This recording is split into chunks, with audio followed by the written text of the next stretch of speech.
Okay, now how am I going to get everybody to unmute? Usually they go through and unmute themselves if they have to speak. All right. Because there's a new little message in my box, asks to unmute. All right, for those of you who can hear me, let's open the City Council Workshop, City of Saugatuck, for March 18th, 2021. Can the clerk take the roll, please? Dean? Here. Leo? Here. Lewis? Here. Peterson? Here. Stanton? Here. Trester? Here. And Beckett. Here. All council members are present. Do we have any agenda changes, additions or deletions? Ryan, do you have anything more to add? No changes, Mr. Mayor. Thank you. Okay, council, is there anything more, anything that you'd like to add to today's agenda? If not, the agenda will stand as presented. Our next agenda item is public comment. Any person in attendance wishes to address the council, please identify yourself, stating your name and community of residence, and limit your comments to 3 minutes. Barry Johnson. Thank you, Mr. Mayor. Barry Johnson, City of Saugatuck. I'm commenting on item I and discussion items, the recycling committee presentation. And in that, there's a proposal for the City of Saugatuck to participate in a hazardous waste event. Initially planned to be at the fire district, but I think there's still things to work out on that. I would really highly recommend there's an intergovernmental agreement on this. It has been described as redundant and unnecessary. I totally disagree with that. You know, every community is going to put money into it, and there's no guarantee that it can be done for $10,000 for the total cost. And if there's an overage, who's going to pay? Who's on the hook? Who's going to sign the contract with the people that take the hazardous waste away? So I am totally supporting a intergovernmental agreement for that. But it was one of the initiatives having a hazardous waste that I've pushed for many years, and I'm very much support that. Thank you. Thanks, Barry. Other members? Mr. Mayor, this is Greg Janik. Hey, Greg. Hello, everyone. Thank you for allowing me to provide some comments. I have to tell you, my head is off to the council, to the tri-community recycling committee. This is just a stellar program, and I know a lot of effort went into this. I just want you to know that I support this. So does the fire department. I know there's some details to work out. I have all the confidence in the world that the leadership will solve these questions, and we can do this. And I think it's just a great example of community risk reduction, and it's a win for everyone. As you may know, we offered the fire department, if you decide that location doesn't suit the program, just tell me where to go, and we'll go there and we'll help out with the program. So again, you've got some great people with a lot of experience here. Barry Johnson, Rona, I worked with Rona years ago, Mr. Stewart, and there are so many people on this committee that have such a great goal of getting the hazardous materials out of homes. We have a lot of experience in that as a fire department, and what you're doing here is a great, great community risk reduction program. So that's what I have to offer, Mr. Mayor, and thank you for letting me share those comments. All right. Thanks for your comments, Greg.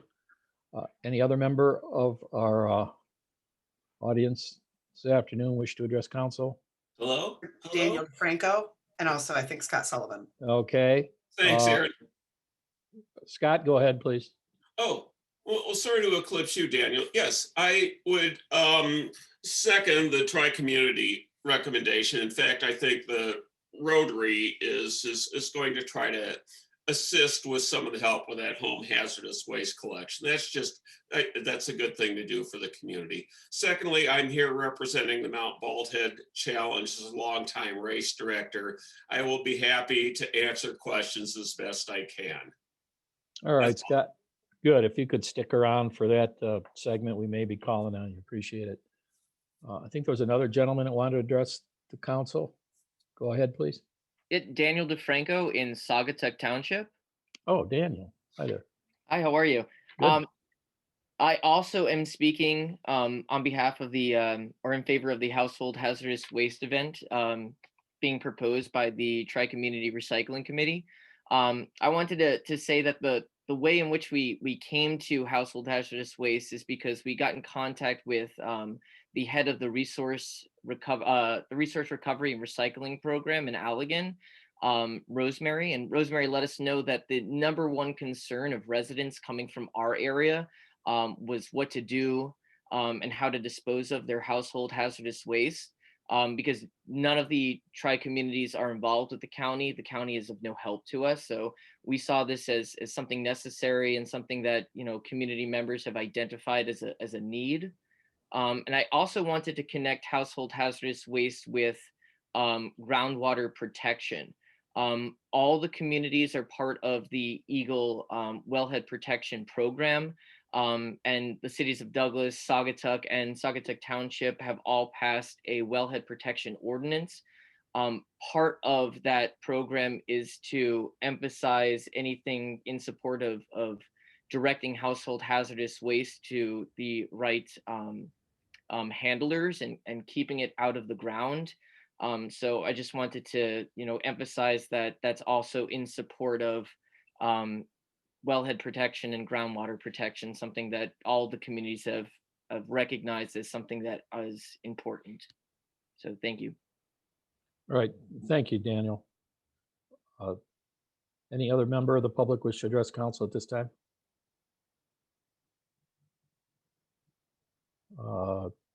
I don't see Aaron? one. Okay, thank you. Moving on then to our discussion items this afternoon. First order of business would be our manager's report. Ryan? Thank you, Mr. Mayor. The manager's report is included in your packet, pages 2 through 6. Happy to address any questions if you have any. Council, anything for Ryan regarding this report? Mayor, this is Garn. Sure. Ryan, just real quick question about the boat launch. Staff recommends reopening. Would that occur as soon as the HESCO bags were removed if we decide to do that? Thank you for the question. So in the discussion items on your agenda, item G is a high water discussion, which includes HESCO barrier removal, boat ramp, and pumps. Happy to address details at this point, but I think it'd be more appropriate to address them later on in the agenda. Okay. Thanks. Any other council comments? Okay. Ryan, I think we all appreciate this summary on an ongoing basis. It does give us a real overview of what you and the staff are working on and so on and so forth. I think it's very much appreciated. Moving on then to our other items, special event permits, because we have a couple of different approaches with some of these events. This year I asked Aaron to break them down individually so we could address each one from a discussion standpoint individually. So the first one is the Mount Baldhead Challenge. I don't know who's going to kick this off, either Aaron or Ryan. I am happy to, sir. All right.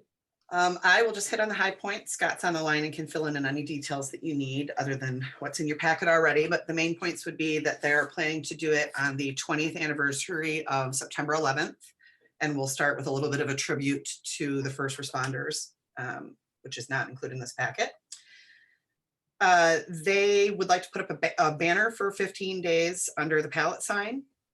They're hoping to start and finish the race at the Oval Beach.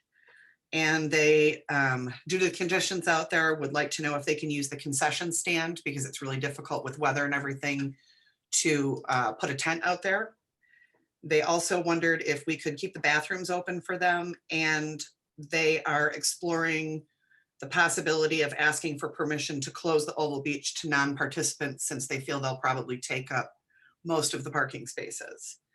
In that there's COVID and kind of planning is shifting and changing a little bit. There's been a preliminary sign off from the Department of Public Works, the Fire Department, and the Sheriff's Department, but I will circle back with each of them with a final plan for them to give a final sign off. And I'm happy to answer any questions. Council? Questions for either Aaron or Scott Sullivan?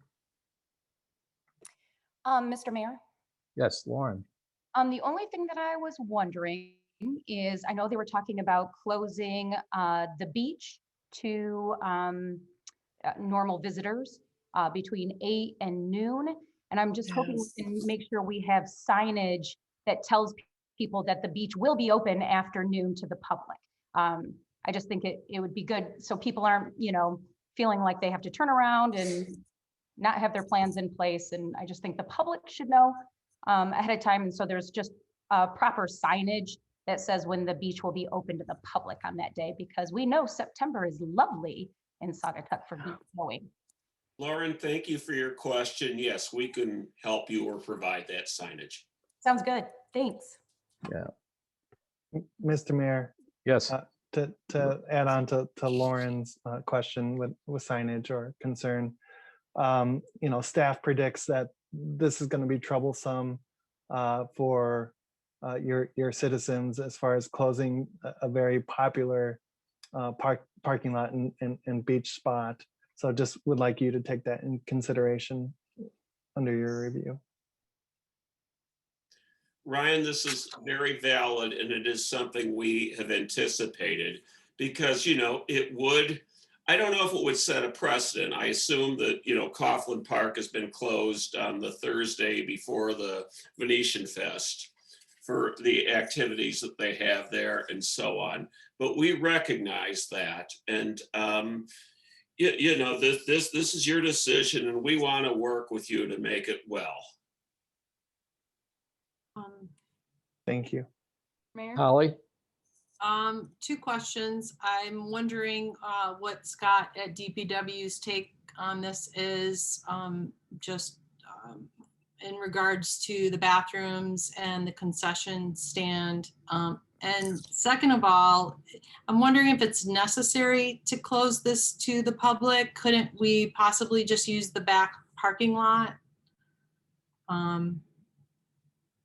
And I don't know, possibly, or maybe have the public use the back parking lot and let the Rotary use the front parking lot and the concessions? These are valuable questions. And the fact is, it's a bit of an unknown. It's a crapshoot. We're 6 months out from our race, or a little less than that. We do know that in 2019, we had a record 526 participants. I don't know how many parking spaces you have there, but if you add participants and volunteers, now hopefully some volunteers could park at Mount Baldhead or whatever. We are concerned about doing shuttles to the beach, which we are also anticipating because we don't know about the COVID protocols of grouping people, whether they would be in Saugatuck Public Schools buses, as was the case with our shuttle to the remote start in 2019, or the interurban. That is an unknown, but we are looking at those kind of numbers, or those are hopeful. We don't know. We could get far fewer. We hope to get far more. We want to raise money for the Boys and Girls Club and bring a lot of people here in the shoulder season to enjoy our community. But that's another variable. Mayor. Yeah. Another council person, I'm not, Yeah, Mayor, it's me, Scott. I bet Scott. Yeah, Scott, are you contemplating having both distances starting from the same location, i.e. Oval Beach? So do you need to run the entire race and have the entire race field originating from Oval Beach? Yes, Scott. start and finish. And, you know, I wrote way too much, but basically we would do staggered starts depending on the protocol at the time. But certainly we would have people going in different waves. And this seems to be the standard practice. There are races going on now. You know, we hope they will loosen up, and we will continue to study them as we go along.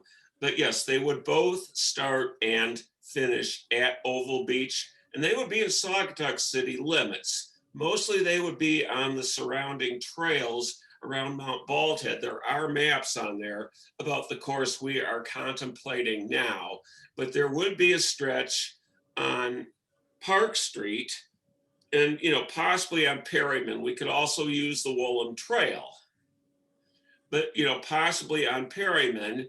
And we also thought, well, wait a minute, you have a North Park Street construction project going on. Will that be complete by September? Well, my understanding is that hopefully that will have started in April or May, as is on the agenda later, and will be incomplete. So it'll actually show off the city to a good advantage. Mr. Mayor, Chris? I think it's wonderful that we are going to be able to start allowing some of the events back in. We're keeping our fingers crossed. I agree with Holly. I think it would be really hard to close the beach, especially if someone's planned on coming to the beach at that time. And I would think that we would be able to have either the right or the left side closed, or the back parking lot reserved for the people in the race, but then let the public come in too.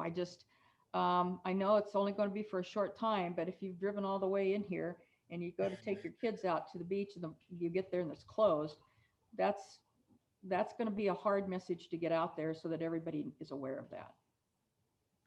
Hey, Scott, are you locked into that date? The first Saturday after Labor Day? Does that fit in with some type of race schedule or something? Well, yeah, Mark, traditionally it has been on that date. I mean, it falls nicely this year because of the celebration. Actually, we would start the first race to the very minute when the first plane hit the World Trade Centers. But for 21 years, we missed the race in 2009 when the stairs were closed, and obviously we didn't run it last year. It has indeed started on the first weekend after Labor Day, and that's a deliberate strategy also because, yes, the weather typically is summery. The beach there's no admission fee to the beach. We want to build up the shoulder season, but we understand also that if it's a nice day, people want to come to the beach. It's a city park. We get it. Yeah, Mayor, I mean, I agree with what Chris said and Holly as well. I mean, I want this event to happen. I love that we're looking at utilizing Oval Beach for more events like this. I think it's fantastic. I think it's great for the city. I would very much like to find a way to see if we can have this happen harmoniously with vacationers that may be here and would like to use the beach on a Saturday. I'm in favor of it, but I would like to find a way where we don't have a conflict between racers and beachgoers. Mr. Mayor, Yes. one more comment. Is this Labor Day weekend? Weekend after. Okay. It's the weekend after, so the Oval Beach staff will be gone. You know, the beach patrol will be gone. We do have in there as sort of a flyer question, if there are concerns about putting a tent up, which we have traditionally done because the beach is windy with Lake Michigan winds off there, if a possibility would be not only to keep the restrooms open, which I think you do, we would also bring in porta-johns, as we always have, to augment them, but also to possibly, I mean, this is just a flyer, if we could have keys and use that concession area to say distribute t-shirts or materials or whatever, a brick and mortar, we will be more than happy to sign liabilities and have, volunteers there who are responsible grown-ups. Yeah, I don't think that's a major thing. You could probably work that out with Ryan and staff. I'm looking on shows page 16 of the packet, which is the actual map of the course. Is that? Yes, can you make sense of that? I do, and I got a couple of comments. Okay. obviously you're looking at utilizing Perryman Street in in at least one phase of the race. Look, probably both phases. I assume that the bubbles are the bigger ones as the longer race and the shorter ones. Yes, and they are, and we do have the option of the parallel Woolham Trail, which I would argue for, but this is what we have now. And yes, I mean, obviously Perryman is a bottleneck to and from the beach. In last year with 526 runners, and and both races had a crossing there, or we crossed the Woolham Trail from one side down to the other.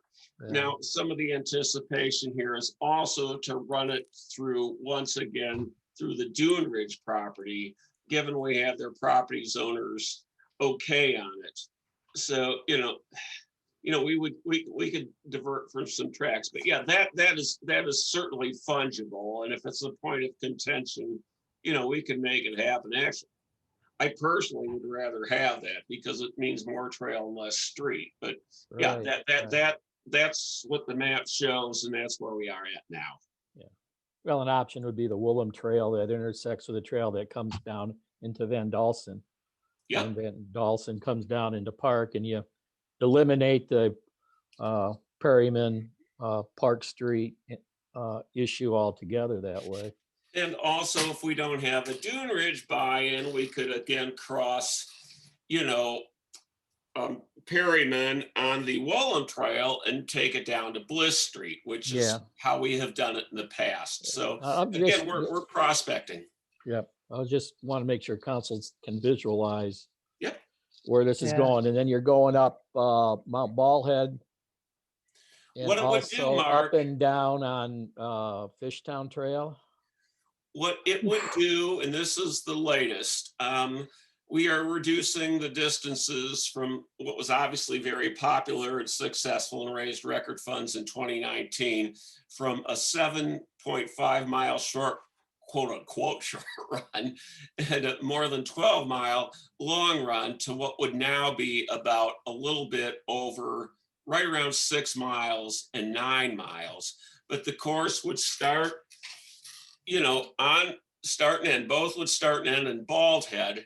And both would sort of take you out Perryman and go through there and then loop onto Park Street and then go Park Street past Mount Bald Head and do a loop up what a lot of us know is the Crow's Nest Trail, come down, do yet another loop through part of the Fishtown Trail, and some of it is others. And then we'd have Mount Bald Head. So just in case you're not exhausted from all that, then you get to climb 302 steps. Then run down to the beach. Now, I think the short course would sort of skip one of the loops, maybe the southerly loop there. That's the thinking so far. I mean, we have people out there mapping it, John Vanderbeek and Steve Baker, and they know it better than me. Yeah. Well, it appears a kind of consensus is that there's support, certainly support for reintroducing the race again this year, and then on that date, looks like we just want you to work with us regarding keeping Noble Beach accessible to the public, and that sounds like what I'm hearing. Holly? I just wanted to add a thought. Perhaps we can keep the dune grass, the south, open to the public, maybe put a porta potty there, and then make everything to the right closed for the race, and then allow them to utilize both parking lots and the concessions. So what you're saying, Holly, is maybe the ovals, the front and back oval, but the south side parking lot that goes out by dune grass would be reserved for public. Yes. Yeah, and that seems like a feasible thing, because there will be people who want to go to the beach, even on the morning and after the season, but I don't know that there would be an enormous demand there. And if we could keep the two things separate, we could finesse that too. Mm-hmm. Well, I think those are just things you can work out with city staff. Sure. So moving on, any other questions? Mayor, this is Garn real quick. As a runner, a not very fast runner, but a runner, our concerns about parking, I certainly get them because I've been to races that are quite a lot of cars. But in this case, with a 6-mile distance, your fastest runners are going to be in and out of there lickety split. I mean, they run 6 miles in 35 minutes, even if it's up the stairs. They're that fit. And they Well, run it might 9 be a miles. little longer than that, Guard. We've had some elite, like Olympians, but on those trails, 5-minute miles, good luck. Well, I'm not done. I'm not done. And then there's the slow pokes like me, but more often than not, your more fit, better runners are going to be out of there pretty quick. Yes. They're not going to hang around and clog up the parking lot. That's what I've experienced. Hopefully not. Maybe there can be an effort to let the runners know the sooner they can vacate, maybe, at least at the start of the race, better. You never know. It could be raining like crazy that day and it's going to be a moot point. So I guess we'll be acting on this formally on Monday evening, Scott. Sure. And we'll probably appears that council is going to want to make some type of addendum as far as keeping the parking lot and the beach open to the public in some shape or form with details to be worked out. Is that kind of where you're headed, council? Yeah, I think so. All right. We are on it. We have a creative committee. We'll be back to you Monday with a proposal. Sure. All right. Thanks, Scott.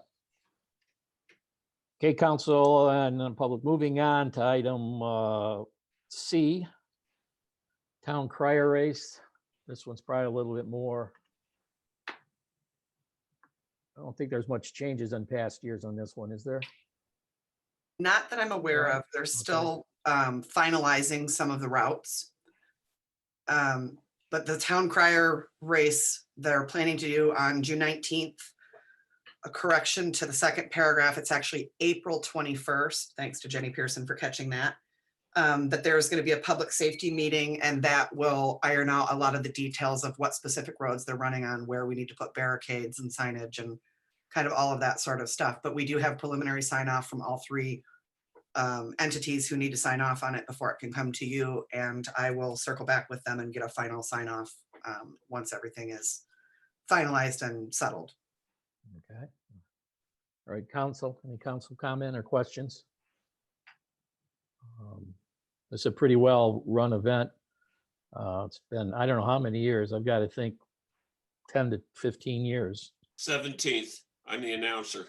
Oh, okay. All right. Many hats. Mr. Mayor? Yeah, Ken. I was just, is this the same route that we've taken in the past with this race? Pretty much, I think it is. The maps that they've provided are the previous year's race maps, as I understand it. They're still finalizing and tweaking little things here and there, but I gather by the April 21st date, they'll have all of that pinned down. And it looks like it's starting in Saugatuck, ending in Douglas. Yep. She said there would be very slight modifications where there would be any changes at all. It'll be really, really minor. So these maps should be very close to accurate. Okay. Any other council people have questions, comments? Okay. Next item is the West Michigan Great Lakes Multiple Sclerosis, West Michigan Great Lakes Breakaway Bike Ride. I think that's pretty self-explanatory. Any questions for either Aaron or Ryan that we may need to get cleared up before our meeting Monday from council? Mr. Mayor. Yes. I don't have any questions, but if you all had a chance to look at this route, it is a gorgeous route through the countryside of our great community. And I wish I had the stamina to do this race, but it's gorgeous. Like where they're taking this bike race, I just think it's really cool that they're doing this through our area. That's all. All right, they're going to be just coming through Saugatuck in time for about a cup of coffee and then moving on. So Yeah, it's the backcountry roads. It looks really cool. yeah, page, there it is there. Aaron's on the ball there. There's the route. If that's probably the 100 miles. You can go take the 30-mile one, Lauren. You might be able to handle that one. Maybe, maybe. All right. All right. So if there's no comments, we'll be acting on that Monday evening as well. Last event that would be a new event, blessing of the boats. And Lauren, I understand you're going to kind of kick this off. Yeah, thanks, Mr. Mayor. I've had lots of discussions with Jane Underwood about all of this. It was an idea she had, and she wanted just to, gauge all of our opinions on having this new event. She's done a lot of the legwork in reaching out to the marinas and to the different yacht clubs in town, as well as the faith leaders in our community. We have several faith leaders who are ready to be a part of this. I reached out to my friends at Sargent Marine and Singapore Yacht Club, and they love this idea. Coming from the marketing committee for the CVB, this is something that we would love to see as an annual event in our town. Personally, right now they were looking at the date of June 12th. I prefer the weekend before Memorial Weekend. The reason why is because I feel like it's a good shoulder season, starting of the boating season and kicking off the boating season in our town. And other communities do it the weekend before Memorial Day. South Haven does theirs the weekend before Memorial Day. And Jane just wants this to start off as a small thing and then see if it grows. I know the one in South Haven is a big tented catered event, and it's a fundraiser for the Michigan Maritime Museum. So there's options there down the line of this being a really cool event for our community, especially if we do it to kick off the boating season. Really, we just kind of want your input as far as she does not have a permit yet for this event. So that's something that will be a next step type of thing. I just want to gauge your opinion on when you think a good date would be. I'm trying to go for the weekend before Memorial Weekend, and just your thoughts. I also suggested Coughlin Park. And the reason why I like Coughlin Park better than some of the other ideas is because as a boater, you could come into the harbor area, you could moor, you could be a part of this and listen in on the blessing of the boats. And it would just be a nice backdrop where other boaters could kind of, be a part of it. The fire department could be there and have some, just a really nice, cool display of blessing of the boats to kick off the boating season. So any of your thoughts on this? Mr. Mayor? Ken? I think this is a great idea, and I really like the idea of having it just before Memorial Day. It would be a great time to bring more people into town, and really Memorial Day is the official start of the boating season, I guess, anyway, so the time is really appropriate. So I would be enthusiastically supportive of this. Yeah, Okay. Mayor. Scott? Yeah, I love the idea as well, and I love the shoulder season idea. Question though, Ryan or anybody else on staff, can you help us remember when we expect to be treating for the milfoil there? Will that be done by, say, May 24th? That's a good question. It should be in my manager's report. Let me check on that quick. I'll get back to believe you. you were doing your first treatment in June. Yeah, I think it's June, July, and maybe August if needed. Yeah, third in I August. believe it was the beginning of June, middle to end of July, and if they need it, middle to end of August, if Thank not. you. Yeah, I'm just wondering if with water levels perhaps being down almost a foot, and I don't recall what the milfoil looked like late May last year. I'm just wondering if that will cause some complications of a lot of boats around Coughlin Park, particularly closer toward those two patches we have. Yeah. An issue, but I'm just raising it for awareness. I think early in the season, Scott, I think the milfoil wasn't that big a factor. Okay. But you raise a good point. I think we have to keep that in mind. Okay. Mr. Mayor, Yes, Chris? I think this is awesome. I talked to Jane about it. She's done a wonderful job setting it up, coming up with lots of support already. In fact, one of the things I'd like is if there's any way to work it, I know that there's gonna be boats anchored and then there'll be people on the slips, but if we could maybe even do some kind of a parade with the boats like was done for RJ. Maybe circle so Yeah. that other people that aren't gonna be right there can see the boats go by. Just throwing that out. Yeah, it's a great idea. I like it. Yeah, kind of adding to Scott's concern, one thing is if regarding Coughlin Park, I think you need to be aware of if we continue to have receding water levels, it gets very shallow out in front of Coughlin Park pretty quick. Where a year ago, the last few years, that's been a pretty nice mooring area. Yeah. But you get some shallows out there, and it may impact the number of, especially maybe larger boats who may want to participate. That's kind of an issue I would be concerned about. I think having it on the 21st, you'll probably limit some participation because not all the boats are in the water by May 21st. So But it all depends on the weather, but Yeah. being a boater myself, I have to push it a bit to get my boat in by that weekend. So. Yeah, Mayor, I think these are solvable problems. So I think we should definitely support it. Just let them run with it. Really, the only Yeah. what we're doing is okaying the location, the on land location. You know. Yeah, I mean, if, Yeah, I'd happen to think that Wicks Park would be an attractive place, and the boats could just kind of motor around, and there's nothing in front there. But you won't be able to anchor your boats or anything like that. Smaller boats with the current would be difficult. But anyhow, that's Yeah. up to the sponsors of the event. not Yeah. to belabor it, but to Chris's point, I mean, if we do it like a parade, Wicks Park would work. And, people can pass by Wicks Park, get blessed from the gazebo or wherever, and then carry on down to the cove and come back. So the location, we can figure that out. I think we should definitely do it. I'm easy with the date and I'm easy with location. I think let's just, it works. I'm okay. We can work with the group and just okay the land area that they want to use for the first go around. Any other questions by council on this? Holly?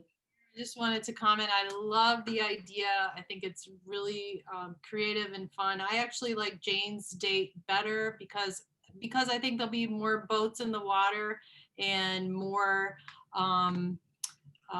participation. But I'm flexible where you want to do it. But I think it's a really fun idea. And thank you, Jane, for bringing it forward and doing the work. And thanks, Lauren.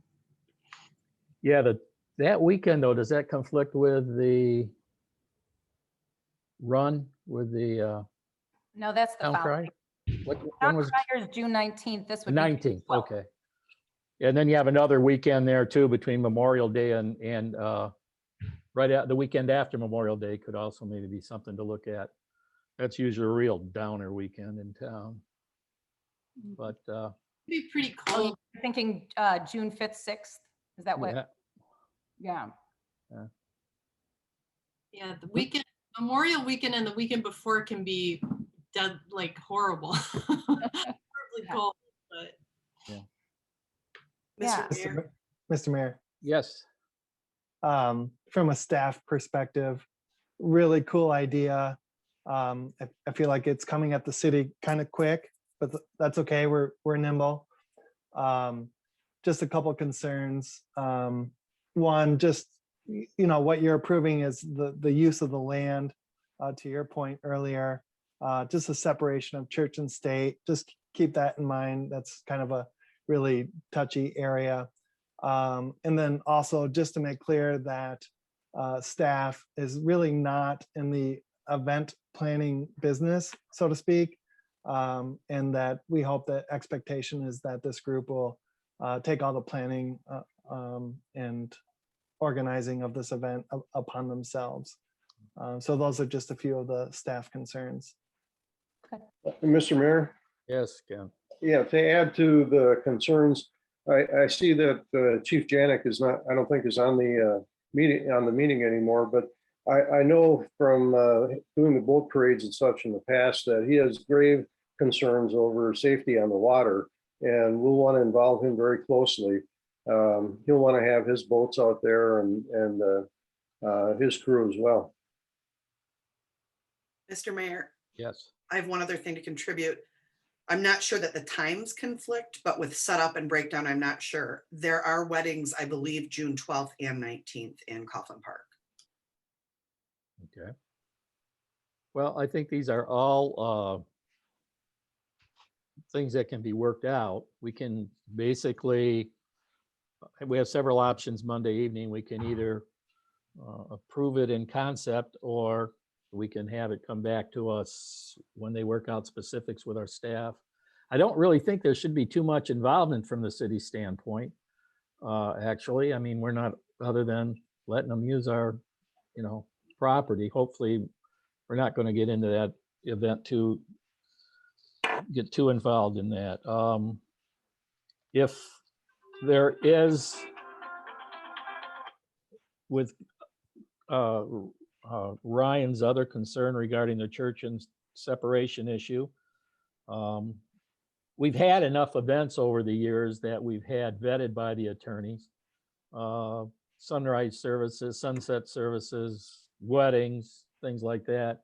But I don't know where Ryan sits on that. I personally don't think it's necessary to get an opinion from our attorney. But I guess the rest of us can think about that and see if we want to go to that expense. The other communities are doing it. It's fairly common. So, but that's what Ryan's job is, to point that stuff out to us, keep us out of trouble. So I guess that's stuff we can maybe comment on at Monday's meeting, but and we had a good discussion on that. And if there's no other, I think we're on a good path with that. And it's going to be it's a good event. I think it's a good event. So we'll just move on then to the Oval Beach Day Pass fee increase. This was basically tabled from our last council meeting when we raised the weekly, the seasonal pass for non-city taxpayers. So Ryan, you want to kick us off on that, please? Yeah, happy to do so, Mr. Mayor. And I think I'll do a complete handoff to Councilwoman Stanton, because it was her idea. Handing it over. All right. So my biggest concern was that, the season pass at $60. I don't think y'all understand that's not what neighboring communities are charging. So I did a little research. In Tunnel Park, non-resident season passes, $25. Muskegon, non-resident season passes, $20. South Haven, they do a 3-year pass, so they're only making the sticker every 3 years. It's $80 for 3 years. That comes out to about $26 a year for non-residents. My point being, I thought $60 was outrageous. I didn't, $50, we already hear complaints from our neighboring communities that $50 seems high. And then to raise it to $60, it just didn't seem like a great idea. So I thought, why not just raise the daily rate by $2? It came out to a whole lot more money for our parks if we just raised it $2. The concern by staff, as Ryan pointed out, that that will probably cause a lot more people to want to use a credit card because they won't have $2 and change to be able to pay for that. And I understand that. We obviously have problems with internet down at the beach. So having, a point of sale credit card, machines working consistently, I understand that's an issue. So that being said, yeah, I think we need to talk about some, ways that we can raise money at Oval Beach and not continually sticking it to our neighbors for a season pass to be $60. I don't know that I explained everything well, but No, just have a discussion about this. Lauren, Mayor, sorry. Yes. Lauren, in your research of all the different beaches, did you have an idea of what their daily rate passes? Yeah, a lot cost? cheaper. They're like Oh. $5 to $8. Yeah, Do they so, have as many parks as we do? that's a good question. And when you're talking about the city of Holland and the city of Muskegon, obviously it's a much bigger community. We're a tiny little town trying to pay for Oval Beach all by ourselves. I think obviously this could be a greater discussion we have about, having more tri-community support for Oval Beach. And then maybe we'd all be on the same playing field and all paying $20 in Douglas and in the township as well. I know these are bigger discussions, but I just think we have to start considering these things. It's a lot. I do like South Haven's idea of an $80 3-year pass. You're only printing the stickers once. That's an option. I know that Peter was concerned about needing a pay increase to help cover the cost of our parks. So I just think we need to talk about that. One thing I want to ask you guys, and I don't know if you've talked to the people that I haven't, admittedly, I need to do it, but whether Just Add Water is opening up this year. I ask that because they rent beach chairs, they rent umbrellas, they rent a lot of things that maybe Oval Beach could rent as a revenue source. And if Just Add Water doesn't open this year, maybe Oval Beach should do that as a revenue source as far as renting beach chairs, umbrellas, volleyballs, things that we could, do that other beaches rent all the time. Thoughts? We used to have a concessionaire out at Oval Beach that did those types of things. And when we got away from a concessionaire and moved the food operation within the city, the cities, and put up the newer beach house, it's all developed over time. It got to the point where that wasn't, it was something the city didn't feel comfortable doing. I mean, you can revisit it, but you've got issues as far as, where to store it and those types of things. But Mr. Mayor, my biggest thing is that this was brought to us because Peter thought we needed the extra revenue. So I'm just asking, do we need the extra? I understand. Yeah, do we need the extra revenue? Mr. Mayor? Yes. Whoever. Which one? Is that Chris? Okay. Sorry, Okay, I'm Scott. sorry. I just think this is such a good idea. I kind of felt stupid when Lauren did that at our last meeting. It was like, well, duh, why didn't we think of that? And I understand it's going to be a challenge with the phone, with the internet. But boy, I think it's something we just really need to be in favor of. And I agree. I think $60 is really high. Yeah, Mr. Mayor. Yes. Yeah, I agree with what Chris just said. I wish we would have done the market research before we made the decision on the annual fee. Good work, Lauren. So in comparison to our neighbors, we're really charging our people to use the beach. And I think, the numbers play out that we could make much more money by a modest raise in the daily fee.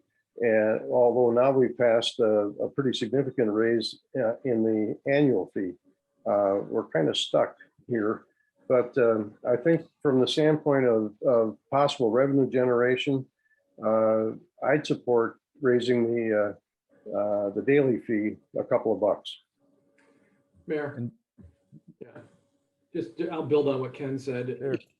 The feedback I received from neighbors in Douglas and the township was not so much an outrage over a 3% year-on-year increase with the 60, but the biggest complaint, although some didn't like that either, but the biggest complaint I heard from people outside of the city limits was that the load wasn't being fairly distributed to people that are coming here on day trips. So it goes right to the day rate. So I mean, I do think if we're going to raise costs to people outside the city, we should also find a way to increase the day rate, just out of fairness. I think we should also think about naming it not just a beach pass, but a beach park pass, because I think we really have to increase awareness to let people know that we have a huge park system and this is how we pay for it. And it's not, so you're not just buying a day pass for Oval, if you're enjoying our trails, then you are also enjoying what the residents of Saugatuck are straining to pay for, really. That's a good point, Holly. I think Mount Ballhead Park is a perfect example of that issue. We have, our neighbors in our other, communities. I think that was most the concern, is that we're really piling it on the township and Douglas individuals to come to our park. When you go with the increase in the, non-resident, you're also having your other community members, city residents, pay when they need 2 passes. I think I buy 2 or 3 extra passes for our various family members, but I also, it doesn't bother me, but that's, I still think we do have, just to concentrate on the financial needs at Oval Beach. I think Holly makes a good point. I think it's a little bit wider in breadth than just Oval Beach. And again, they're basically not being, in my mind, they're not being treated that unfair than city residents who are bidding it for $25, and they're paying a lot of tax dollars also in support of our entire community, including the roads to get Oval Beach, including, our other parks. So they're really paying $25 more than one property person would get. Okay. So I think from that perspective, it's not that unfair. That's the argument I would use with my dear close friends in the community. I have many. And it gets argumentative, but that's okay. It's okay. Mr. Mayor, Yeah. sorry, didn't mean to interrupt you. I'd like to jump in on with Lauren's other idea too. I know we had a tremendous increase in revenue when we started handling the concessions ourselves. I mean, even if we started out just doing something small, whether it was a beach chair or a tent or something like that, I think that is an opportunity for increased revenue. I know there'd be an issue about storage, but I would think we would be able to maybe work around that if we could see a big increase in revenue. I think that's something you have to bring in staff and their experience and get their input from. I think given what goes on out there with our limited space and how busy they are, I think adding on this additional burden, and again, you'd have to make an upfront investment in all these things. I think we might be a little late in the game to start trying to put this together with everything else that's going on. So it's my own, I think it's worth talking about. I certainly do. But yeah, Mr. Mayor, just something to consider. I can reach out to the folks that own Just Add Water to see what they're doing with their rental equipment.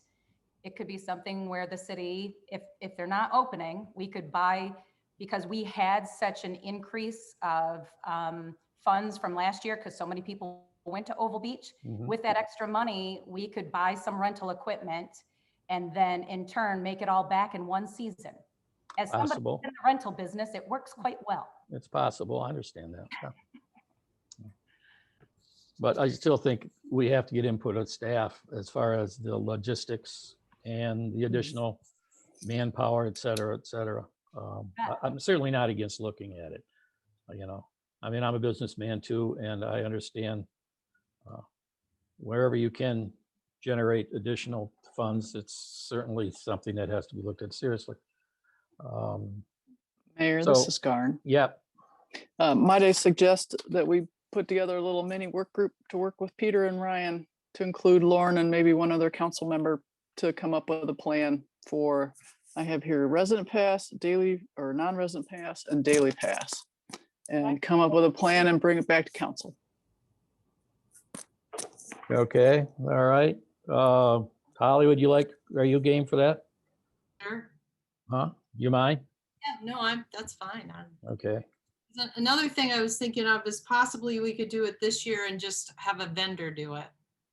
Somebody can just have a little Airstream out there or something. And, it might be a way of providing that service and getting some income coming in, and then slowly we could look at it, doing it ourselves. I don't know. But yeah, let's make a little working group. That sounds good. Okay. So going back to, so we're actually going to table this. Is that's the impression I'm getting? We're going to look at it kind of holistically from the whole wide angle, get more involved with staff, and then come back with maybe some suggestions at our next workshop. That sounds good. Yeah, Ryan? Comments on that? Very, very wise. Oh, all right. Okay, so that will actually be coming off the agenda Monday night. Everyone good with that? Yep. Okay, good. All right. Thanks for everybody's comments. That's what we're here for. I was told once that it's the collective wisdom that really generates policy. So it's important to have everybody contribute. Next item, redistricting of our voting districts. Mr. Mayor, I think you skipped I item skipped what? G. Oh yeah, high water discussions. Yeah, because that's your time to shine. I So was, yeah, go I was ahead, looking Ryan, forward I'm to this sorry. one. The long and the short of this discussion is that the sand barriers, that the HESCO containers are not reusable. So if we take them out, they're done for. And if we have to put something back in later in the season, if the water level goes back up, there's going to be an expense to that. The boat ramp, I understand that there was a stewardship grant through the Department of Natural Resources. So pretty much we're under an obligation to have that operating if we're able to. And last year, I understand that you all had a very good reason not to have that operating. And then as far as the pump and the fence at Lucy and Water, you all made a big investment on that. And our engineer is saying, leave that in place, have that operating. You can take out the balloon at Wicks Park, and that's fine. That makes a lot of sense. But leave everything else in place and find a good way to screen or make that more aesthetically pleasing. So that's the long and the short of it. Happy to open it up for conversation. Mr. Mayor? Yes. I think one other thing too that has brought to my attention is the duck. In order to be able to have that coming up, that ramp needs to be open. And so I think that should be part of our thoughts as we go through this process. And then I have a quick question. As you go around the curve by Willow Park, there's two different sections of the older sandbags there. Would they be going away? They're outside of the fence. They're just right on the curve. They're two big piles of messy looking sandbags. I can kind of address that if you'd like. So what we've learned, because, you know, our business is down there at the end, Army Corps of Engineers are saying that water levels should go up about 8 to 10 inches, which sounds like a lot, but we're way down. We're way down. It's great. We're below, we have 3 layers of docks and it's below our first layer of docks. So we're in what looks like good shape, which means those sandbags that are kind of piled up around the storm drain, those probably can go away, I'm guessing. As far as the removal of the pump, high water level peaks at around July. So I probably wouldn't get rid of that pump until, you know, as Ryan said, we'll leave that in place because it was expensive, and until we know what water levels look like. But as far as the ramp, I feel like, you know, if we feel safe to get rid of the HESCOs there, if 8 to 10 inches doesn't seem like it will be an issue with flooding, I think it is pretty safe to open that back up again. But I had another question too. Do you want to see what it looks like after our spring rains, though? I'm just wondering. I had another question for Ryan. Ryan, how much would it cost if we take those out and suddenly it happens? Do you remember what the cost of those were? I don't, I'm sorry. That's all right. That's fine. Maybe that's something you'd have for us in our next meeting or something, Ryan, quick. Just as, that might impact some people's, decisions. I think the sandbags can go away because it really doesn't take a whole lot to replace sandbags if we had to do it. And some of the sandbags are actually on a sewer, a storm sewer access. Great, and obviously those were there, so surface water wouldn't get down into our wastewater collection system. So those can go too. I'm quite sure. So yeah, I'm for kind of let's try to roll the dice and go back to normal. See how it works out. I don't really know how to actually. Well, that's a different conversation. So I won't go there. But so any other questions for Ryan? Do we have enough information other than getting the cost on replacement, the HESCO barriers at the next meeting? Make a decision. Give staff some direction. Yeah, Scott? Mayor, I agree with staff. I mean, our bias should be to have a boat ramp in Saugatuck, which we don't have right now. So I think we should work to open. It's safe to do so. The HESCO were always a temporary solution. They were never designed to be permanent anyway. So as long as we can safely reopen without causing damage to property, and it doesn't appear that we're going to have the flooding event that we had the previous year, yeah, I'm in favor of opening up that ramp. Yep. Lauren, is that? Yeah, I'm just crossing my fingers because Oh, is that what? Okay. it's just me crossing my fingers. I'm All right. still waiting to see what happens this spring. But yeah. Yeah, that water's significantly lower. I'm It is. guessing 18 to 20 inches where I keep my boat. Yeah. Yeah, we submitted, we invested a lot of money in extra docks at Saugatuck Yacht Club. I know. Some of them are gonna have to maybe think about pulling section them off so they can even get in their boat this coming year, but that's a good problem to have compared to I think the last where we data were a point- year ago. Yeah, I think the last NOAA report was 9 to 11 below last year. So I think that's the latest forecast. Yeah. So, okay, any other questions regarding Chris? I have one more, and this is more for Scott for beautification. Can we put morning glories along that fence or a trumpet vine or something to have a little color?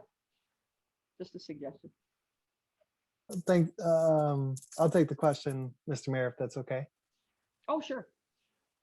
So Holly and I, we revisited a discussion about putting a screening on the fence with images, and it could be even an image of the river, what it looks like pre-fencing, if that makes sense.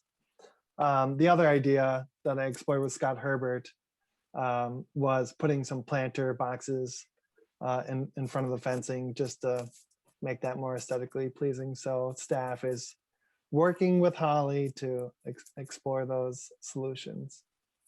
Awesome. Thank you. Good. Holly, do you want to add anything? No, we, a couple months ago, Karen and Aaron and myself talked about, and I think maybe John Moxie talked about doing a wrap. Aaron obviously has a million fantastic images of Saugatuck, so that was one thing that you frequently see, out of town, you'll see these big wraps. So we talked about doing something like that. And also, I love morning glories. I think, Chris, that would be fantastic. Flowers would be great. Just something that gets a little bit more on Saugatuck brand, that it just looks good. So that's the goal. So this is a question for Ryan. So Ryan, are you thinking that we won't ever take the pump out and the fence down? Or is it just we're doing this for one more season? I just want to. Yeah, no, I was thinking about building a 20-foot fence. No, so we're just trying to get through till July. Okay. A little bit later until we can figure. I'm just hoping it would go away at some point, but okay. It will. But unlike the sandbags and barriers, that investment was a little more spendy. So keep it in place. Let's see what happens until Let's midsummer. Visit that and next then- spring. Sounds good. Yeah. Sounds good. Visit that one next spring. Okay, so let's move along with our agenda. Now, Ryan, you want to give us some information on the redistricting, please? Yeah, certainly. So we received an email from Kathy, I'm sorry, Brockington. Yep. Regarding the redistricting that's going on in the state of Michigan. And at this point, I think I'll just do a complete handoff to Garnett, who is more familiar with this issue and item than I am. Nice job. Thank you. Really good. Yeah. Well, we're every 10 years with the census, our congressional lines are redrawn.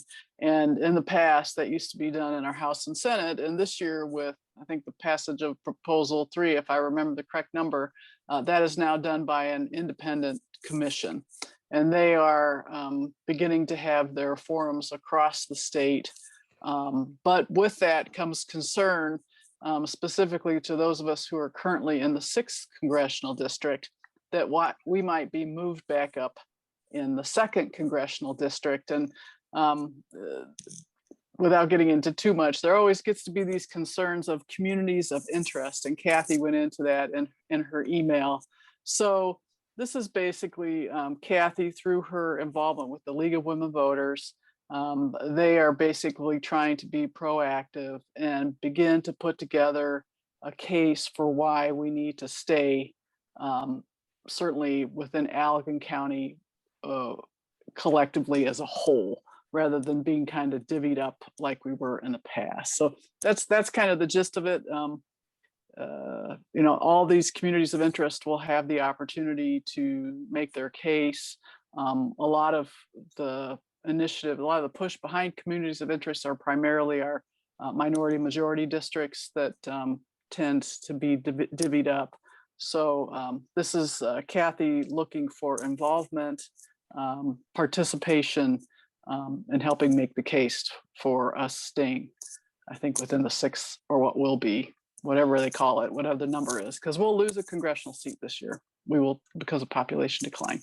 So I'll shut up and leave it at that. See if I Okay. can answer any questions. Well, let me add one thing, Garnett.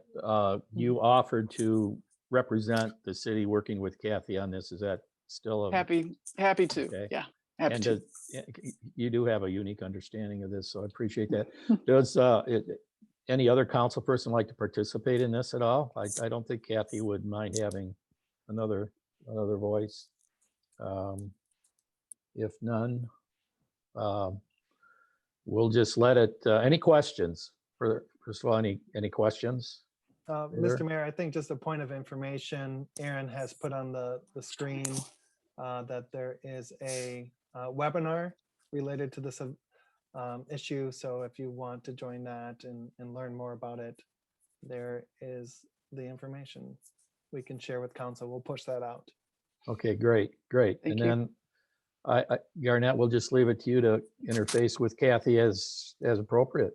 and Happy go to. From there. Sure appreciate that. Yep. All right. Any other questions from council? Okay, thank you. If none, we'll move on to our recycling committee presentation. Mhm. Garnett, you're on again. Oh, I'll yeah. bypass Ryan on this one for now. Yeah, okay. I promise to try to make this as succinct as possible. I provided for you all 3 pages of kind of summary document, so I really won't go through that verbatim. This is, I think, the 3rd time I've kind of chatted with our city council about the progress of the recycling committee. I've done the same in the township and the city of Douglas. You know, we've been at it almost a year now, and it's a great group of people, and I appreciate all who spoke up at the beginning of the meeting. Daniel, Barry, really appreciate it. So we, you know, I was thinking about this the other day. I feel like this kind of snowball that's going down the hill and just keeps gathering up speed and speed and speed, which is kind of a good problem to have. So where we are at after a year is that our residents in the community have pretty clearly said, here are our concerns. And that's on my first page where I have under survey results and recommendations.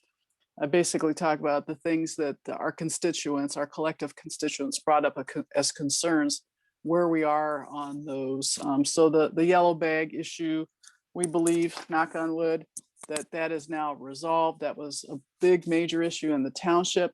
We think we've taken care of that now. We got a pretty clear picture from folks that they really, we have some that are very good and very educated about what it is that is recyclable and how you do that. But for the most part, folks really want to learn. So we wanted to be able to provide folks with a few mechanisms of kind of back to basics. And so a couple of the things that you've seen that we've done, we have a regular column every second week in the commercial record. Thank you very much, Scott Sullivan. That's a collective effort with all the members of the committee. We each take turns writing those articles. And there was one in today's paper that basically introduces the members so folks kind of know who they are. The other thing that we've done is created a Facebook page that's hopefully the best landing page that we can for right now, of information, FYI, FAQs, anything like that for folks, getting information out. Thank you to all municipalities, Aaron and the crew, for having on the municipality web pages, the recycling calendar, and any other type of recycling information. They've been really, really good about posting that. But one of the things we wanted to do as a committee, because we have so many folks that aren't connected via social media or the internet, is we wanted to be able to put together a flyer, just kind of a one-off, something that people can hold in their hands, put up on their refrigerator. Here's the recycling committee. Here's what it means. Here's what you can recycle. Here are some links. Here are some resources. Basically, boom, one time. Let's see. The other thing I'm going to make sure I don't forget is we've had a real push for interest in composting. And you'll start to see a lot coming down the pike about that. We have a pop-up composting workshop going to be happening in April at the old Calico site, since we happen to have access to that site. Jim Yost, who runs an entity called Wormies that's located in Jenison, is going to be our teacher on that. And so we're going to open it up to the community. Anybody wants to kind of learn about composting, they can do that. Lastly, the last big thing that came out of the survey, though, was folks are like, hey, I'm sitting on these, paint, oil-based paints, old TV screens, anything that's considered household hazardous waste. And I'll fill you in on what all that is here in a bit. But we used to have the opportunity, the mechanism to get rid of what we called household hazardous waste, and we haven't had that in a while. And we would really like to be able to get rid of our household hazardous waste. And that was pretty resounding request from folks. So, and then we had along those lines, this is related to this, and what basically created this household hazardous waste day was that we have folks who are sitting on buckets of batteries. Barry, if you're still on, if you want to show people your bucket of your batteries. But folks are sitting on these batteries, and they really, a lot of places aren't taking them. There's no way for them to get rid of them. So folks have been kind of collecting them. And when I started investigating a household hazardous waste day, the gal's like, hey, the best way for folks to get rid of batteries is through a household hazardous waste day. So with that, where we're at is, and this is where it's really kind of starting to gather steam. I happened to have a conversation with Jim Sullivan with Rotary, just along all things recycling related. And I was telling him about this, and he said, well, we're sitting on some grant money and we'd be happy to redirect that. And it's a matching grant. So basically, as I've described here, the Rotary Club has awarded us with a $5,000 grant. We must match that amount. And basically, in all my research and talking to several of the folks that do household hazardous waste days across the state of Michigan, the general cost for our day for a community our size will be about $10,000. So where I've gotten is right now, if I can, and I've had some questions that have come up, and I'll get to those in a second. But basically, I've met with the township. I met with them last Wednesday, I believe, and they will vote on their allocation at their April meeting. I met and presented to the city of Douglas Monday evening, and they allocated in total $3,000 for the recycling committee. The fire department approved $1,000 with some stipulations, and I'll get to that in a second. I also have a grant request out to the Douglas Church Christ, UCC, of which I'm a member. And then Jim Sullivan has a request out to his church as well for a donation. So if all goes well, I think I can get closer to 15,000 than 10, which will give me a lot of breathing room and make me feel secure in the fact that we will have more than enough to cover this event. So really quickly, the things that I'm asking for of each municipality, in addition to the Household Hazardous Waste Day support, is also, as I described here, cost to send out that mailer to basically get it printed and mailed, bulk mailed. Then after the Household Hazardous Waste Day, to start a subscription with battery recycling for battery recycling buckets in front of our office. Each municipality office would have it, preferably inside in the lobby, so people just can't leave stuff. And I believe that twice a year would be enough. When you subscribe with them, they bring the bucket, they come pick it up, they bring you a new bucket.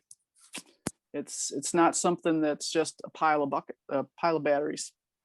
And then the last thing we wanted to do post-COVID is really encourage the use of reusable bags, really try to get our community to move away from plastic bags, which, if you don't know, once they go in the landfill, it takes well over 100 years for those to begin to decompose. And most often they don't at all.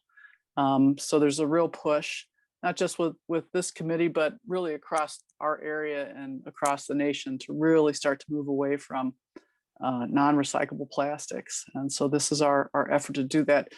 They're a creative crew. They want to put the logo on there and, basically advertise our entire effort to the world, which I think is fantastic. So with that, let me address a few questions and concerns that have come up, and then I'll open it up to questions. One of the first questions was, who is the contract for this cleanup going to be with? Per the recommendation of our friends with Republic Services, Drug and Lab Disposal out of Plainwell was who I've been basically working with, and who has given us the estimate up to this point. Their web URL, if you want to take a look at it, is just dld-inc.com. It's Drug and Lab Disposal-inc.com. And their site is very good. It's and the gal that I've been working with, her name is Terry. So they have done their site here. They have done over 1,000 collections for various cities, townships, and counties. They've learned how to set up and staff an extremely efficient household waste collection. They bring a staff in, they set it up, they tear it down. We would have volunteers, but only their staff would touch household hazardous waste. People would drive in, they could not get out of their car. The only folks who will remove items from a vehicle are the drug and lab disposal staff. If someone brings, for example, a latex paint, they're going to be told right away, we don't take the latex paint, but here's what you can do. You can put kitty litter in it, let it dry up, and it can just go in the trash. So this type of stuff is coming. Who will work on an interlocal agreement? One of the requests that came up through the fire department is that we think we need to have an interlocal agreement. That's fine. The chief right away jumped in to volunteer to do that. I am trying to work on making sure that the chief doesn't put any more on his plate than he already has, because he's up to his eyebrows in COVID vaccination clinics. So I suggested that the city of Saugatuck take the lead on that. Peter and Ryan and I met Tuesday morning, and I shared that note with Mark as far as a couple of things that I thought we should take the lead on, since we were the ones to initiate this committee in the first place. Secondly, who will be collecting checks, donations, and making payment for services?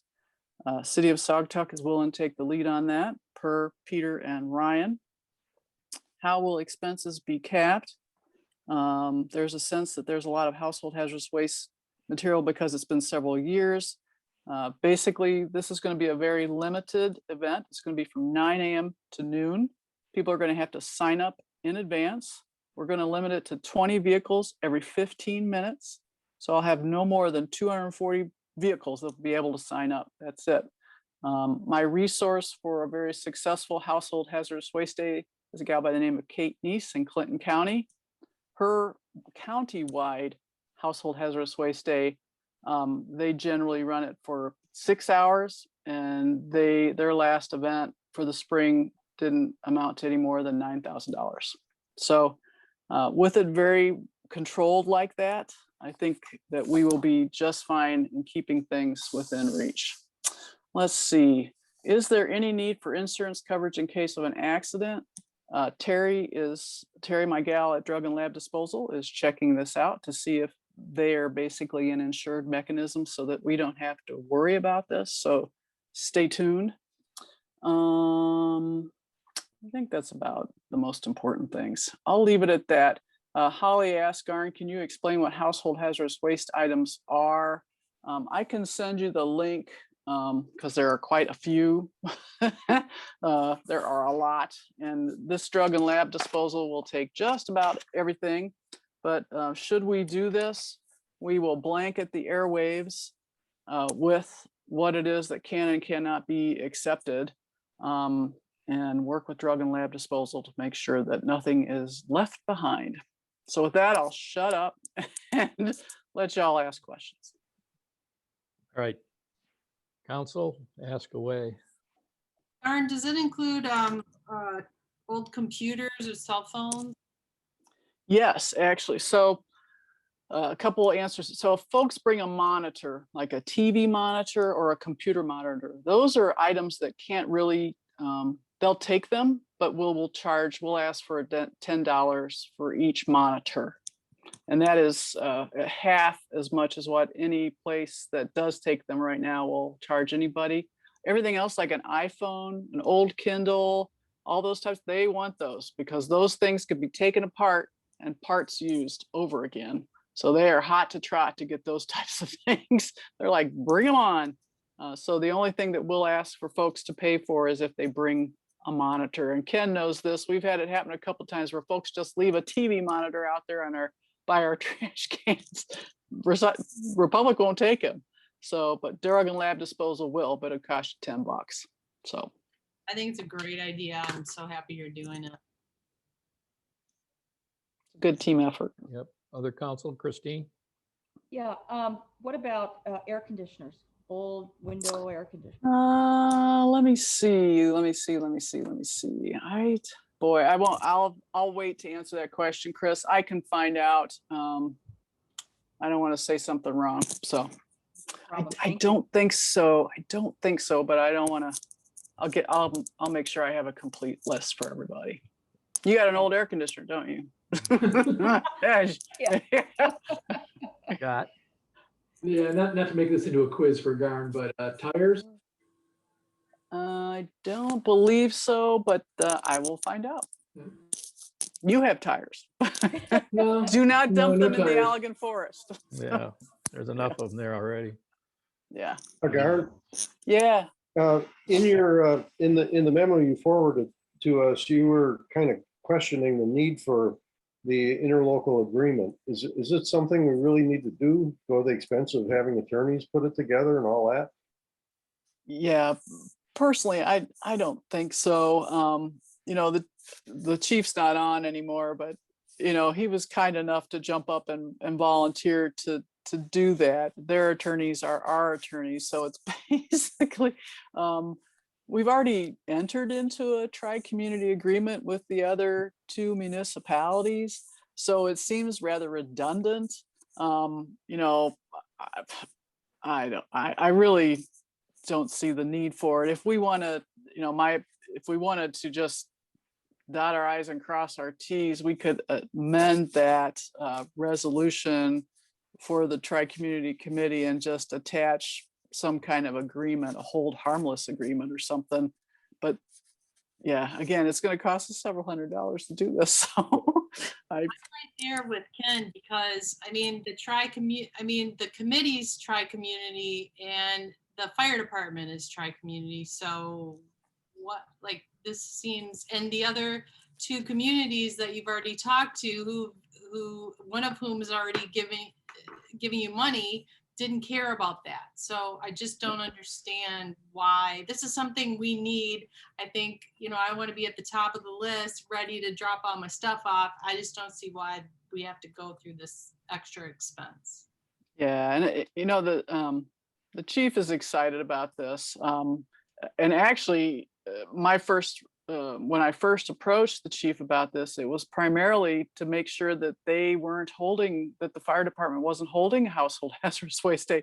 And so he's like, oh no. And so when I told him what was up, oh my gosh, he just was like, oh, we should use the fire department. We should come in on Maple and exit on Blue Store, or vice versa. I mean, his mind just started rolling. And he, especially from a prevention perspective, folks are storing the stuff in their basement and their garages, and it should not be there. It is a hazard. I can hazard a guess that some of their fire issues that they've had to deal with have been as a result of some hazardous waste that shouldn't be in people's houses. So he was, and this is what I love about the chief. He's just like, let's figure out a way to get this done. This is so awesome. And it's just a great community service.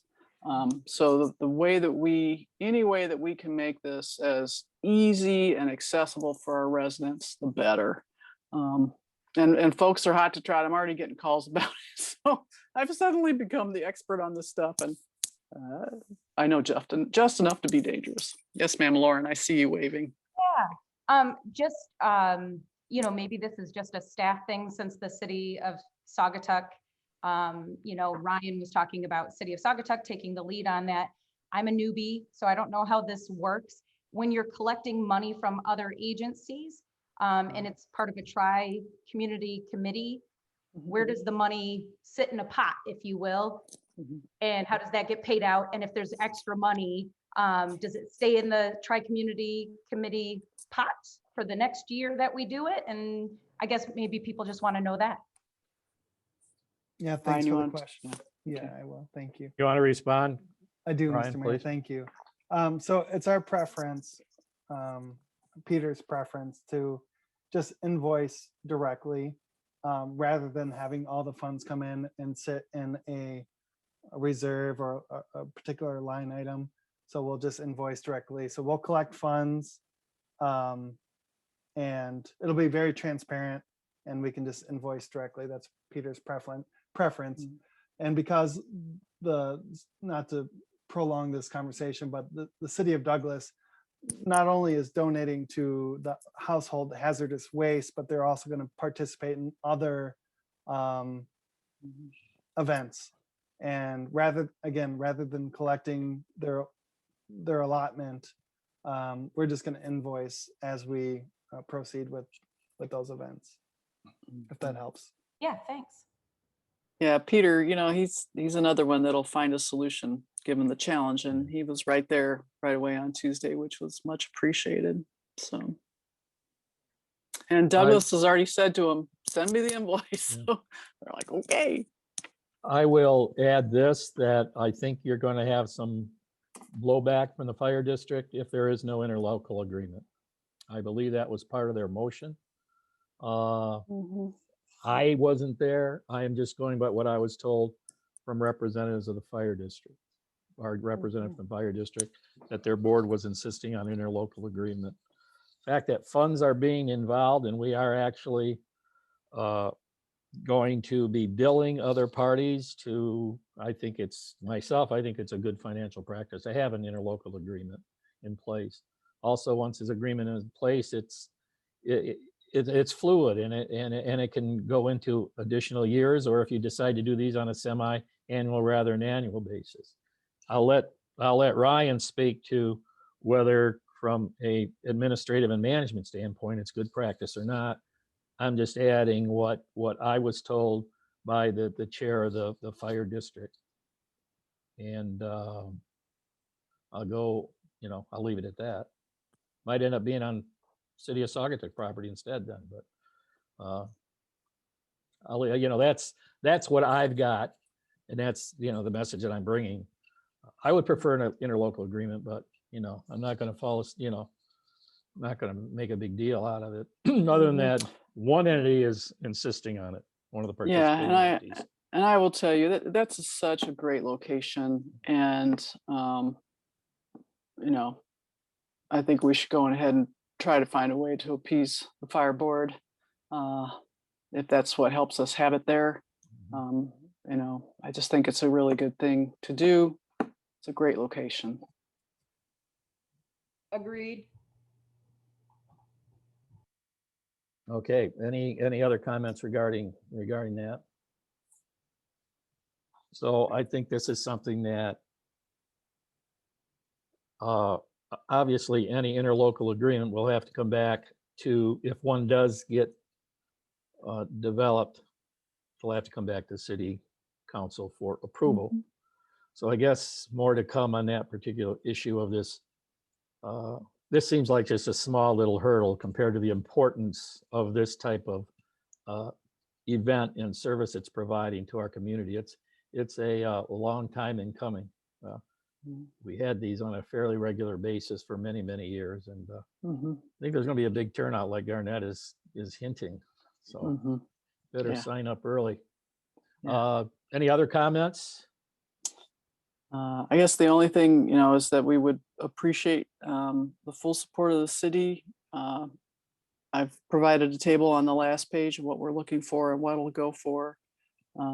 Exactly. Peter will manage all those resources. So, and Douglas was gracious enough to just agree on $3,000. So no pressure to have us match that, but it would be awesome.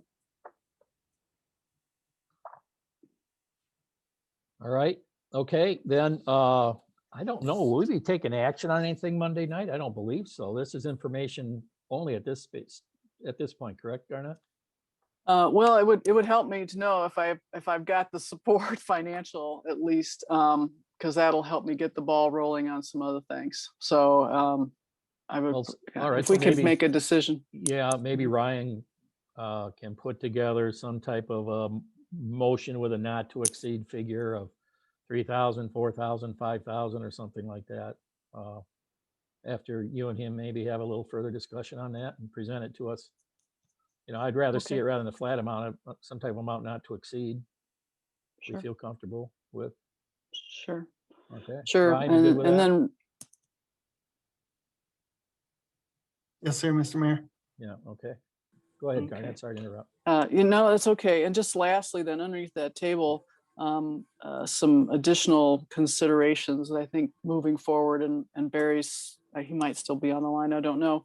But a couple of things that have really popped up that probably, well, the city of Douglas is already looking at is the potential to renegotiate the contract with Republic Services to include a second pickup for recycling, and to include a $1 per household per month surcharge to cover the cost of an annual household hazardous waste day.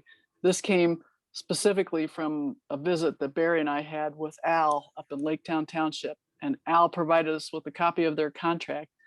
They are able to now, because they collect enough money, to have 2 household hazardous waste days every year. And they've been doing it now.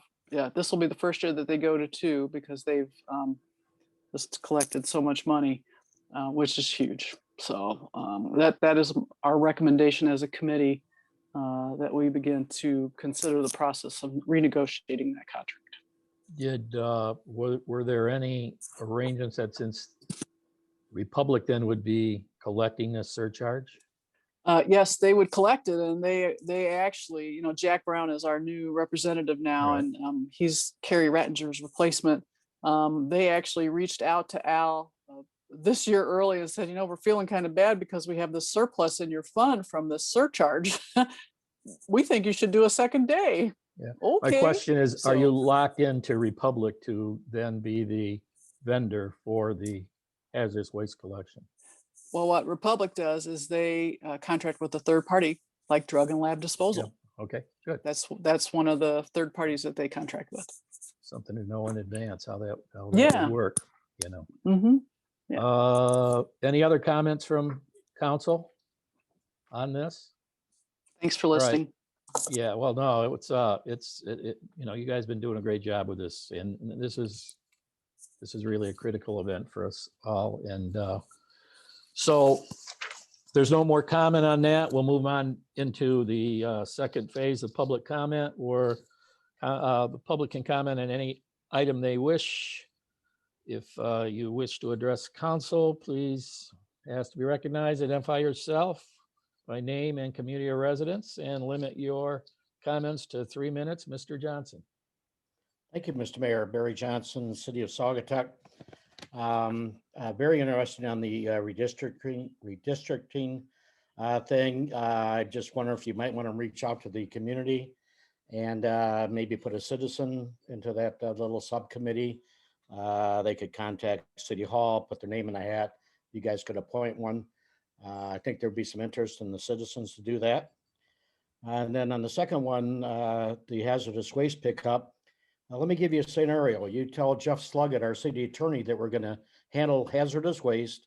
We're going to sign a contract. We're going to collect money, and we're going to manage this thing. Do we need a intergovernmental agreement for this? I think the lawyer is going to say, yes, you should, because, you know, anything can go wrong. So I'm, you know, really touting the intergovernmental agreement. I like Saugatuck City taking the lead on this. I'm not sure we can put a not to exceed thing on that because we don't know what it's going to cost. But then again, if it doesn't cost that much, you know, we have to have the mechanism to refund the money or get the set up a special account that we hold it for the other communities. I was thinking also that the city barn property, this DPW property, is probably a better place for it because you have pull through from Blue Star Highway to Maple Street.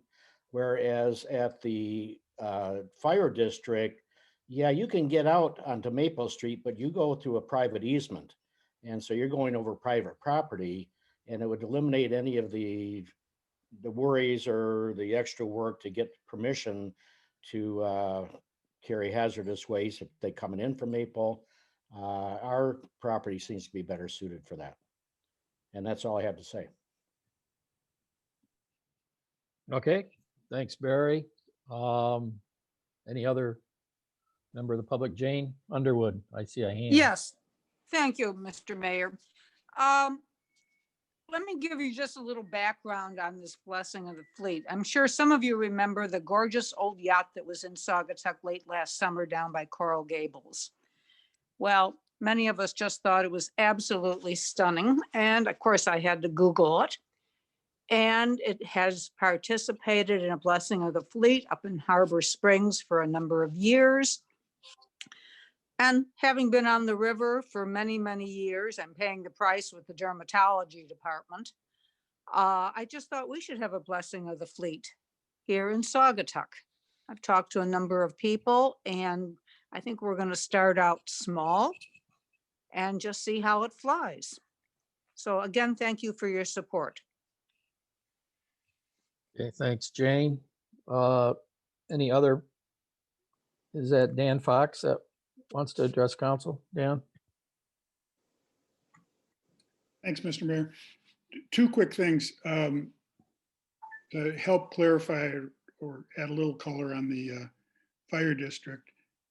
The fire district is a separate taxing body, and so the fire district board has fiduciary responsibility to the citizens of all three jurisdictions. And so the risks that Barry rightly pointed out, a spill, a contamination, an accident where somebody drives a car with a trailer that they're not used to pulling full of paint or whatever the hell it is, that whacks into the fire district building or fire district equipment or fire district people. All of those are risks that are there.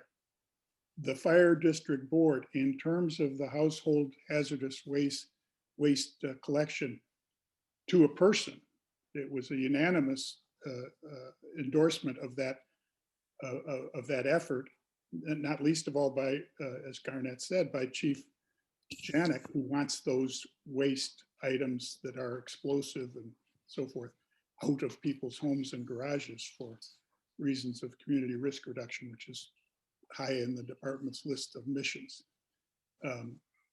But the intergovernmental agreement was seen as a way to be sure everything was above board, and we as a board had done our duty relative to our three communities, which, while they are all part of the tri-community recycling, the fire district is separate from that and needs to operate in that fashion. Barry's other point, which I brought up at the fire district meeting with Garnett, and I hadn't realized that what Barry pointed out, but the truth is, behind the fire district, that's private property. That's, if I'm not mistaken, that's Tower Marine property, boat storage and so forth. And I just thought the DPW was a superior site for that reason. It is for that reason, as Barry pointed out, but also for the fact that in people's minds, a DPW is a place where you take stuff, leaves, branches, all the rest of it, where Scott's people get rid of it for the community. So it sort of makes a little more logical sense to go through there, but worth considering. I would underscore both of Barry's points. Thank you. Well, I do know that that event is scheduled for in June sometimes. And I also know that that part of the city property gets pretty jammed up with extra garbage containers and so on and so forth. If the Saugatuck DPW site's under consideration, obviously it has to be vetted by Ryan and especially Scott Herbert as to if there's sufficient room there, et cetera. But I'm sure those are all details that can be worked out in the coming weeks, including a decision on the intergovernment local agreement. Any other person out in our viewing audience wish to address council? Anyone that you see, Aaron? I do not see anyone, sir. Okay, thank you. So we'll be closing with council comment. I'll just go around here. Garnett, anything more to add? I have said enough. You probably talking, I'm probably a little hoarse. Right. Lauren? Thanks, Mr. Mayor. I'll just be really brief. I just wanted to thank the CVB for taking up, getting all the stickers for the social district, and for Matt Ballmer of Lucy's for, guiding a lot of the restaurants and helping with getting the cups and everything. The Butler is the only restaurant right now that is taking part in that, and that's okay. It works for the Butler.